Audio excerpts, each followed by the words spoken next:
आइए नाजरीन, आज हम आपको मलाई बोटी रोल बनाने की रेसिपी देते हैं।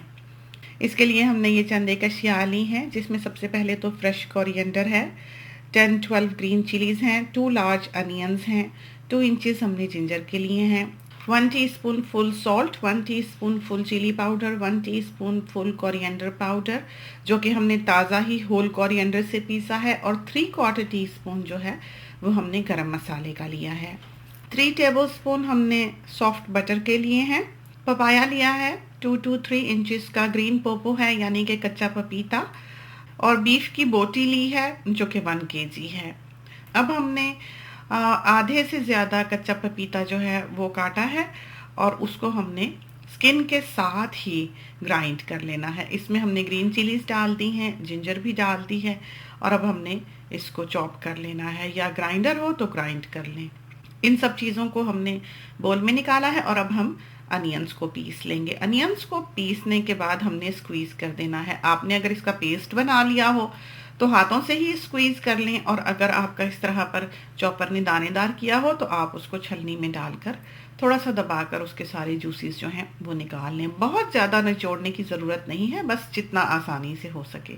अब इसको भी हमने बोल में शामिल कर दिया है। फ्रेश कोरिएंडर यानी कि हरा धनिया, उसको पीस लिया है और उसे भी बोल में डाल दिया है। अब हमने जो थोड़ी सी स्पाइसेस ली थी, नमक, मिर्च, सूखा धनिया और गरम मसाला, वो इसमें ऐड कर दिया है। स्पाइसेस जो हैं वो अच्छी तरह खुले हाथ से लें, खूब 5 ml का जो टीस्पून होता है भर के। अगर कंजूसी से लेंगे तो ये मज़ेदार नहीं बनेंगे।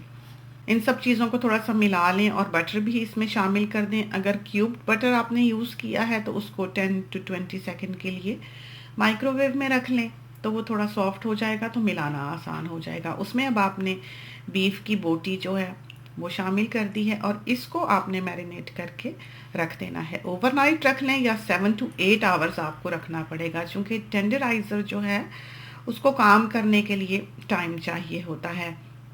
अब हम चटनी तैयार करते हैं। इमली ली है, टमरिन, और उसमें हमने हाफ कप पानी डाला है और 3 to 4 मिनट्स के लिए हमने इसे माइक्रोवेव में थोड़ा सा तोड़ कर रख लेना है। इससे ये है कि ये सॉफ्ट हो जाएगी, तो फिर मसल के इसका गूदा उतारना आसान हो जाएगा।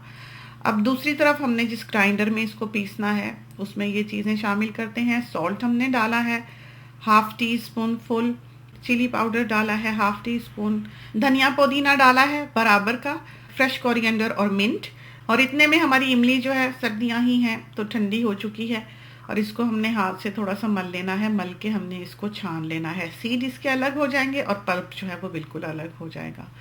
और जो गुठलियाँ सी बचे उनको एक आध बार और पानी डालकर रिंस कर लें, ताकि जो गूदा है उनका ज़ाया ना हो। और इन सब चीज़ों को अब हमने पीस लेना है, और ये देखिए कितनी तेज़ी से हमारी चटनी जो है वो तैयार है। इसमें अम्मी हरी मिर्च नहीं डालने देती, इसमें सुर्ख मिर्च ही डलती है। अब ये जो गोश्त तैयार हुआ था शाम के वक्त, ये हमने स्क्यूवर्स पे लगाया है। बच्चों ने तो मेहंदी लगा रखी है जिन्हें कि हमने स्क्यूवर्स पे चढ़ाने को कहा था। अब ये बारबेक्यू की पूरी तैयारी हो गई है। अब हम आटा गूंधे लेते हैं। इसके लिए हमने प्लेन फ्लावर लिया है यानी कि मैदा, और ये हाफ बॉटल होगी, कोई तकरीबन 3 to 4 कप्स होगा आटा जो हमने लिया है। अंदाजे से ही लिया है, कोई ज़्यादा नाप तोल की ज़रूरत नहीं होती।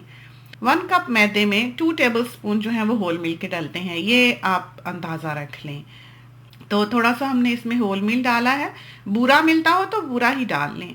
और 3/4 टीस्पून जो है वो हमने इसमें सॉल्ट का डाला है, अंदाजे से ही पानी डाला है, और इसको फिर हमने गूंथ लेना है। हाफ कप हमने इसमें ऑयल का डाला होगा। अब ये जो आटा है ना ये सख्त हो ना ये नरम हो। अब इस आटे को कोई ज़्यादा रखने की ज़रूरत नहीं होती, 5-10 मिनट ही बस काफ़ी हैं। और अब हम इसकी रोटियां तैयार किए लेते हैं। रोटी बनाना तो आप हमारे दूसरे क्लिप्स में देख ही चुके हैं। पेड़ा बनाया है जिसका जॉइंट हमने बीच में लाकर छोड़ा है। इसको हमने ड्राई फ्लावर में डाला है और फिर निकाल कर हमने इसकी टिप्स जो हैं वो दबा लेनी है। फिर इसको हमने फैला लेना है और इसकी इस तरह पर रोटी बना लेनी है। अब हमने इसको गर्म तवे पे डाला है और जब इसका कलर चेंज होने लगे उस वक्त हमने इसको पलट लेना है। अभी तो ये रोटी जो है ये थोड़ी सख्त सी दिखाई दे रही है, लेकिन ये बहुत ही नरम, बहुत ही मज़ेदार रोटी जो है ये तैयार होती है। इस तरह पर जब इसके नीचे की तरफ फूल पड़ने लगें तो पलट के आपने ब्रश से इसके ऊपर ऑयल लगा देना है, और ऑयल लगाकर पलट के फ़ौरन से दूसरी तरफ ऑयल लगाकर आपने इसको उतार लेना है।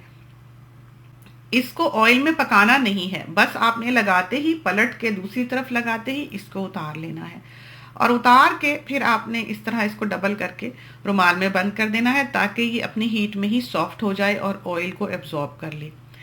अब जबकि रोटियां बन चली हैं, हम बाहर चलते हैं और बाबी के ऊपर ये जो स्क्यूअर्स हमने तैयार की थी ये रखे लेते हैं। मीडियम टू हाई हीट है जो कि हमने ग्रिल की रखी हुई है।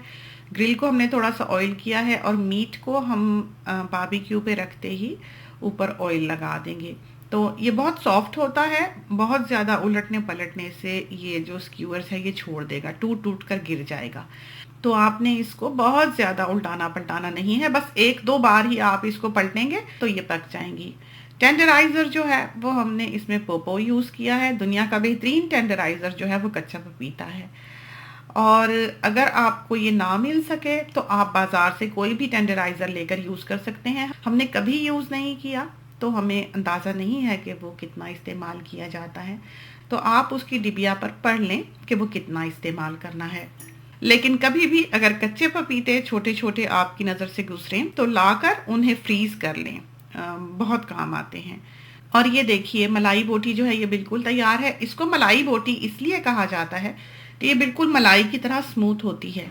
अब हम इसका रोल बनाते हैं। इसमें हमने सबसे पहले रोटी जो है वो फैलाई है, उसमें हमने अनियंस रखे हैं, और ये बोटी जो हमने तैयार की थी ये इसकी एक पूरी स्क्यूअर जो है एक रोल में चली जाती है, और इस पर हमने जो इमली की चटनी बनाई थी वो डाली है, और अब हम इसको कस के रैप कर लेंगे।